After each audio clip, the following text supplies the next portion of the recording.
Va ora in onda Centro Ronchi. Buongiorno Francesco, a te la linea. Grazie Eva dalla bellissima voce, buona Pasqua a te, a Matteo, prima di tutto, buona Pasqua a Tina che accudisce la mamma di 102 anni e ha anche purtroppo qualche problemino di salute. Buona Pasqua a tutti i nostri radioascoltatori. Christos Anesti è davvero risorto. Dobbiamo crederlo, perché è un elemento fondamentale del nostro modo di essere anche europei, del nostro modo di voler essere partecipi della vita sociale. E continua a cambiare, quindi il cambiamento è morte e risurrezione, che ben continua a risorgere. E per risorgere bisogna far riferimento a una luce che in qualche modo ci possa attendere il nostro sguardo e possa attirare dalla depressione, dalle incertezze, dalle insicurezze, per poter avere almeno una via da seguire. Questo è il buona Pasqua trasferito alla società, al di là delle credenze, cristiano o non cristiano. Il cristianesimo, la Pasqua ha inciso nella vita delle nostre società, nel nostro modo di essere, nel nostro modo di appartenere a una civiltà che vogliamo continui a essere tale. Noi abbiamo continuato in un lento cammino che poco alla volta dà, o dovrebbe dare, almeno si spera, i suoi frutti, partendo da una considerazione essenziale: Demi Kratos. Il principio è: al popolo spetta un potere suo, originario, che non gli si può sottrarre, che non può essere sottratto al popolo. Ora, abbiamo visto le diverse sfaccettature di questa della democrazia, e queste sfaccettature ci hanno detto, almeno secondo il nostro punto di vista, che laddove c'è autonomia, c'è federalismo, la democrazia, il potere del popolo, si può esprimere in modo più adeguato, in modo più pieno. Laddove questi elementi non ci sono, non è che si tratti di antidemocraticità, però è qualcosa di diverso dalla democrazia, come oggi in Italia, dove c'è prevalentemente quella che il professor Marianini definì alla fine prima ancora durante la seconda guerra mondiale, alla fine della seconda guerra mondiale, definì partitocrazia. Bene, noi siamo per la democrazia. Noi crediamo che attraverso la possibilità che un popolo possa autodeterminarsi e possa determinare l'ambito dei suoi poteri e possa effettivamente esercitarli e controllarli nelle varie modalità stabilite, quella è democrazia. E questo avviene a tutti i livelli, secondo il principio di sussidiarietà, dal piccolo comune fino allo Stato nazionale. Perché la democrazia nella storia si è espressa finora al massimo fino allo Stato nazionale? Non perché lo Stato nazionale sia qualcosa di sacrale, qualcosa di eccezionale, il punto d'arrivo e il punto di sintesi di tutti i poteri possibili che gli spetterebbero. No, questa è una concezione che fa parte del sovranismo in senso classico, cioè quello che consentì a Napoleone III già nel 1859 di violare il trattato di Plombières con Cavour e di stringere accordi con l'Austria, facendo cessare la seconda guerra di indipendenza. Questo in nome della il sovranismo appunto, cioè la possibilità di fare qualunque cosa, anche contraddittoria, anche violando patti interni o esterni, nell'interesse o nel supposto interesse della nazione, vista come ente supremo.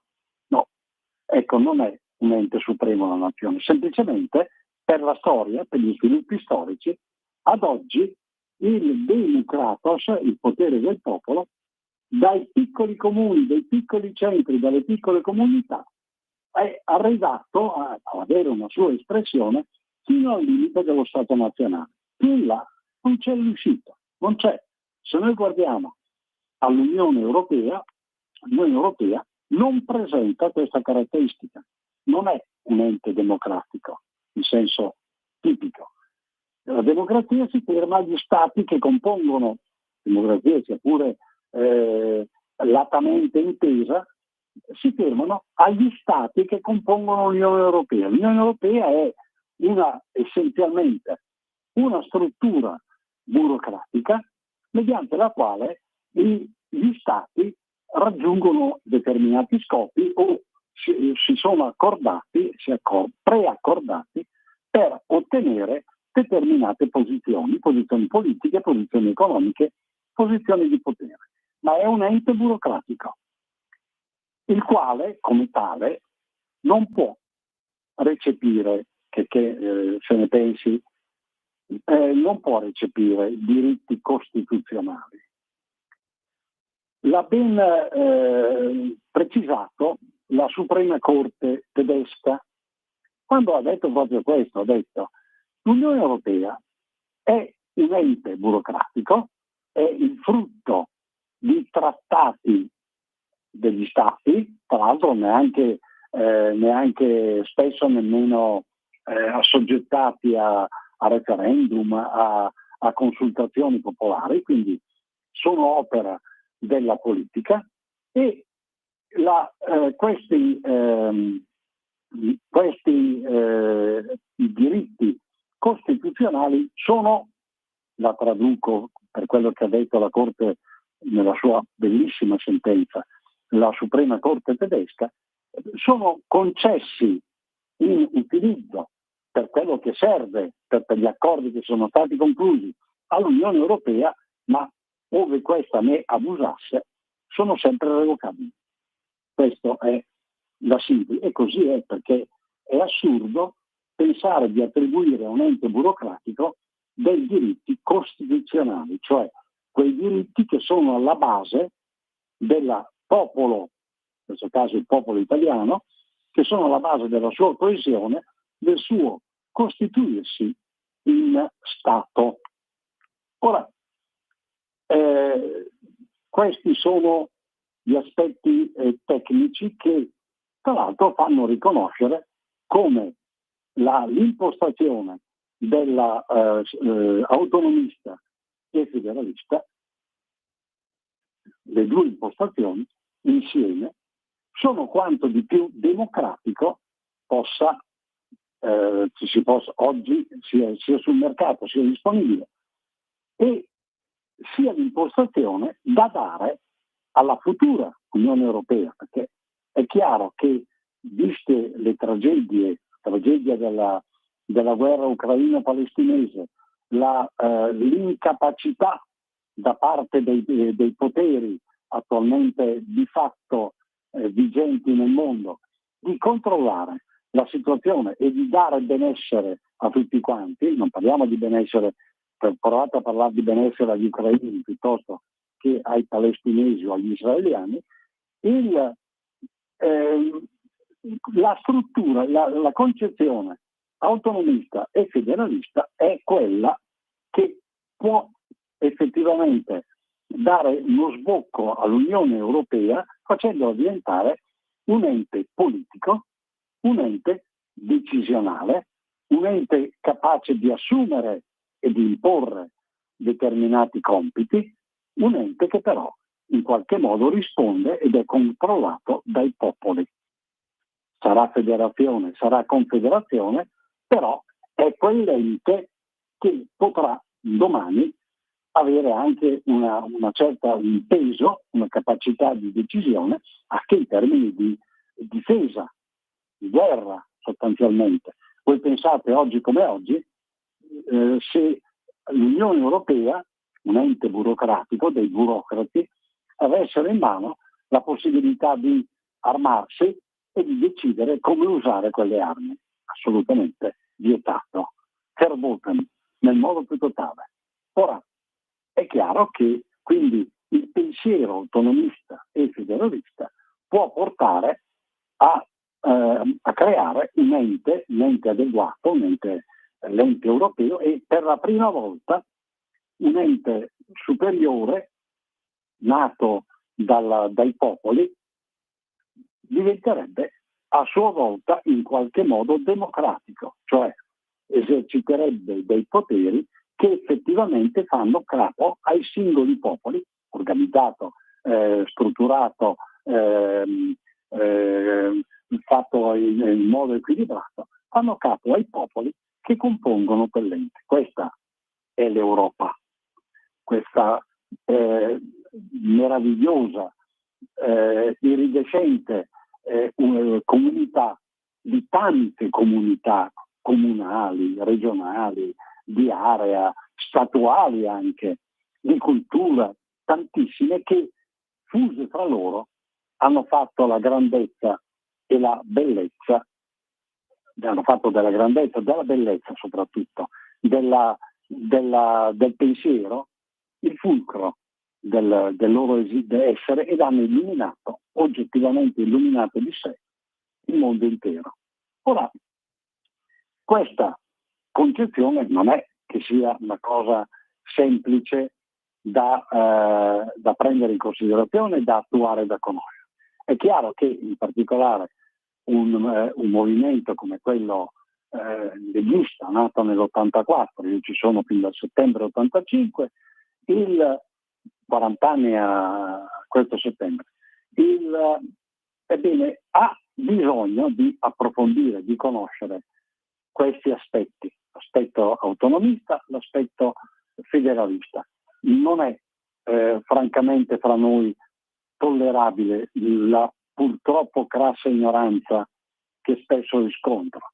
Bisogna abolirla, bisogna darsi una mossa e approfondire, rendere partecipi tutti quanti coloro che capiscono questo ragionamento, che lo condividono, che lo approvano, rendere partecipi della possibilità di capire, di conoscere questo assetto, che è l'assetto fondamentale della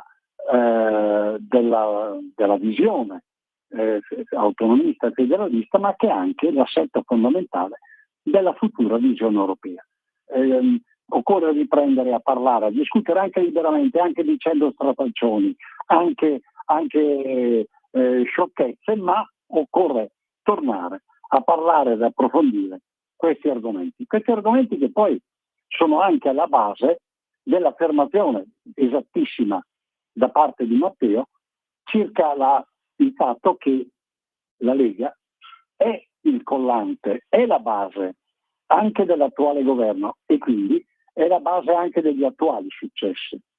E attenzione, anche qui guardiamo quello che è successo giovedì scorso e ieri, cioè la visita della abilissima e straordinariamente capace signora Giorgia Meloni, Presidente del Consiglio dei Ministri italiano, nell'incontro col Presidente degli Stati Uniti, Donald John Trump.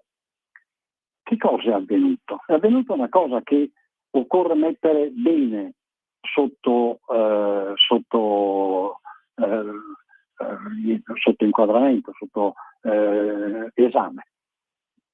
È avvenuto che la Presidente, la signora Meloni, ha parlato e ha portato le argomentazioni dello Stato nazionale, che in qualche modo rappresenta una democrazia, in qualche modo, diciamo una partitocrazia, ma diciamo in qualche modo comunque c'è una rappresentanza del potere popolare, e nello stesso tempo ha portato le esigenze dell'organismo burocratico dicendo una cosa diversa, facendo un distinguo. Delle cose dell'Italia io posso parlarne direttamente, delle cose dell'Europa io non ho una delega, però ti invito, e l'invito è stato accettato, a venire a parlarne con chi di dovere, con chi rappresenta questo organo burocratico al quale sono delegate determinate nazioni, per raggiungere accordi rispetto a elementi che sono importantissimi, sono fondamentali. La difesa, l'immigrazione, gli scambi commerciali, gli scambi culturali, il ruolo degli organismi internazionali che chiaramente hanno fallito, come ha fallito in quanto organismo internazionale la stessa Unione Europea. Ebbene, questo cosa significa? Significa una distinzione. Significa l'ente burocratico è un problema e viene a discutere dei suoi problemi, verrà a discutere dei suoi problemi a Roma. Se ne parlerà, se ne discuterà, si concluderanno determinati accordi, si troveranno determinate soluzioni. Io Giorgia Meloni, io Matteo Salvini, rappresento invece uno Stato nazionale per il quale io, nei limiti costituzionali, ho pieno capitolo, ho piena voce, posso direttamente mettermi d'accordo. Ecco, la differenza delle due posizioni ci dice qual è la differenza fra una democrazia e ciò che non lo è. Ciò che non lo è, in definitiva, è io, Giorgia Meloni, non posso rappresentare un indirizzo burocratico di un ente, anche se sono d'accordo e ho una diretta relazione con la Presidente della Commissione di questo organismo burocratico, che è la dottoressa Ursula Albrecht von der Leyen. Io non ho. Di quello è qualcosa di cui discuteremo, del cui assetto, delle cui relazioni discuteremo, perché vanno discusse a livello di enti, di stati. Mentre io, Giorgia Meloni, posso rappresentarti quello che mi interessa per quanto riguarda, che ne so, l'incremento della spesa militare piuttosto che delle compensazioni derivanti dagli scambi commerciali, compresa l'acquisto di energia. Ecco, da una parte c'è una soluzione diretta, ci sono accordi che possono essere direttamente presi perché c'è un democratos che può essere controllato, che può essere anche smentito. Tu hai formulato delle ipotesi, quelle ipotesi domani il popolo ti dice no, guarda che non vanno bene, bisogna modificarle. Dall'altra parte no. Dall'altra parte c'è un freddo ente il quale deve in qualche modo rapportarsi rispetto a quelle che sono le sue direttive. Le sue direttive oggi sono addirittura quelle di andare in guerra con la Russia mandando truppe in Ucraina. Ecco, vedete anche l'elasticità diversa delle due cose. È una follia pensare di mandare delle truppe in Ucraina a combattere contro la Russia, è molto più elastico, molto più produttivo discutere di questioni importanti, dirette, immediate. Dobbiamo aumentare il contributo alla NATO, va bene, la NATO c'è, vediamo di aumentare. Dobbiamo equilibrare i rapporti commerciali, va bene, troviamo la maniera di equilibrare in modo che non sia che sia il più vantaggioso possibile per tutti. Punto. Questi sono i vantaggi della democrazia, cioè del fatto di poter direttamente rappresentare, arrivare a dire qualcosa di concreto, a decidere. Dall'altra parte no. Dall'altra parte oggi come oggi sappiamo che l'Unione Europea andrà a discutere per cambiare una linea che già adesso appare semplicemente assurda, semplicemente folle, andare a fare la guerra alla Russia, roba da matti. Ora, ecco, queste sono le due diverse impostazioni. Quell'Unione Europea lì, quell'ente burocratico lì, che risponde a una concezione socialista delle organizzazioni statuali, dell'organizzazione della società, e l'ente che comunque in qualche modo risponde al popolo. Chiaro che meglio ancora se rispondesse fin dal basso, se rispondesse ai vari stadi della sua organizzazione secondo quel principio di sussidiarietà che recita non faccia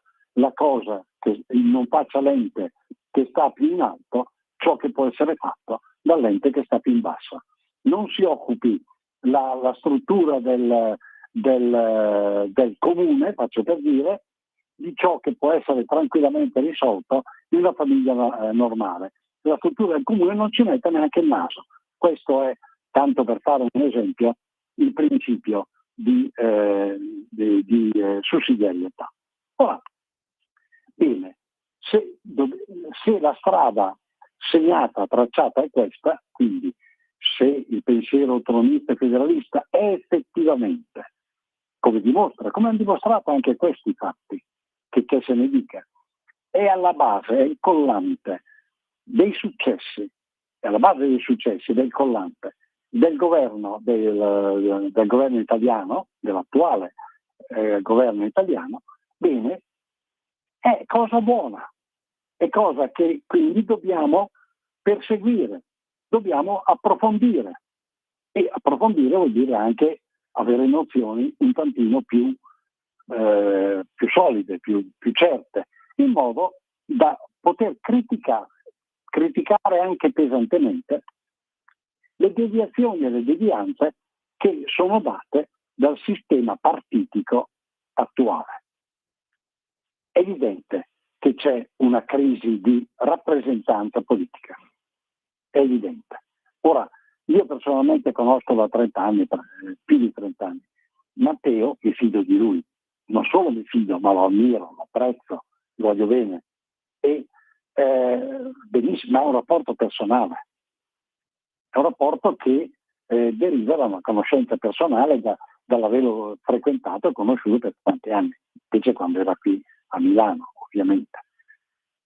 E ho fiducia nelle sue qualità, nelle sue capacità politiche, nella sua capacità di dire quegli slogan che poi bisognerebbe avere la cultura, la capacità di collegare tra loro, ciò che non sempre, anzi quasi mai, avviene. Ora, tra un rapporto personale, occorre fare in modo che questo questo indirizzo di rapporto diventi generale, cioè che la cosa comune sia effettivamente controllabile, quantomeno, da coloro che ne sono interessati. Faccio un esempio. È assurdo, per esempio, che nel momento in cui il comune, l'ente comunale, lo viola apertamente, ma un diritto soggettivo, diritto del soggetto, diritto totale del soggetto, la proprietà privata, ti entra nel cortile e te lo porta via senza giustificazione alcuna. Benissimo. È assurdo che il cittadino, colui che ha il diritto, debba sobbarcarsi spese enormi per poter far valere un diritto che ha.